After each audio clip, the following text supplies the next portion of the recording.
Hello everybody and welcome back to Soulveyor Devlog number 13. That's so weird. Every now and then you just get these like funky little UI blips. Where's my son? There's my son. So this week I worked on, as you can see in the background, adding a sun and a moon cycle into the game. And so the sun and the moon, as you see right here, this is part of the parallax system. And the sun and the moon, along with the background sky gradient, are all technically infinitely far away.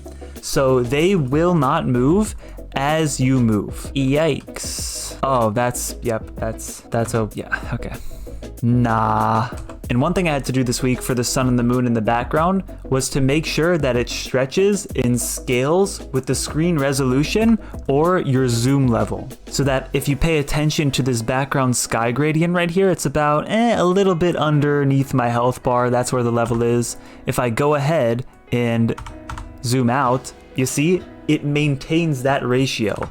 Along with, if I switch it back, if I zoom in, it still maintains that gradient ratio. So no matter how big or small my screen is, that background sky gradient is always the same ratio.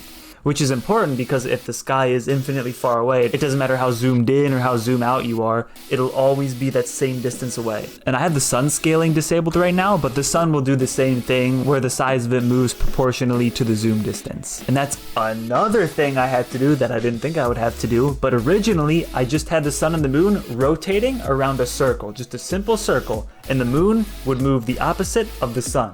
So as the sun moved, the moon would just follow like this. But I realized that at further zoom distances, you know, that circular movement pattern doesn't really look that good because the sun's just going to be moving kind of in the center of the screen. When in reality, you want the sun and the moon to arc across the sky in an oval pattern.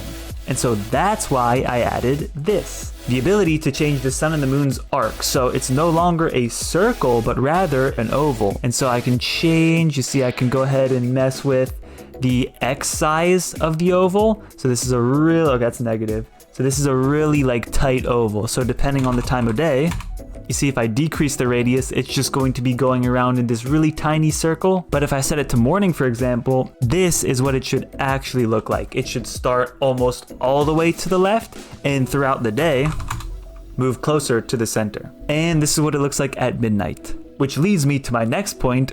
Why does it not look like midnight? Well, right now I'm currently experimenting with different colors, different sky gradients. Ooh, look at that. See, you can change it to all sorts of crazy stuff, whatever I need. So I'm testing out to see what looks best, but what I need to work on next is making the parallax, so all these parallax objects right here, react to lighting, but I can't just simply use my 3D lighting system that the overworld uses. The parallax lighting needs to basically be on its own 2D lighting system because I can't use real world lighting because the parallax objects, they're on their own plane of existence. They don't actually exist within the world. They are in the camera's background or in the camera's foreground. So I'm currently working on tweaking lighting properties to make that look nice, and more importantly, when it's nighttime, they actually get darker. Also, if you look in the background, you'll see these cloud particles, and they also are affected by parallax. So if you can see as I move, there's not too many clouds here, but they had that parallax effect as well as I move up and down. And I also added foreground parallax, and I'm just using these test forest roof tiles that I had left over to symbolize, like, I don't know, pollen or leaves or whatever.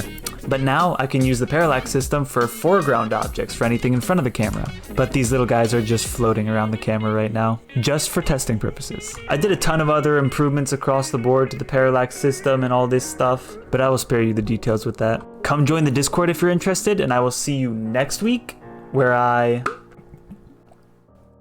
will catch an oddish.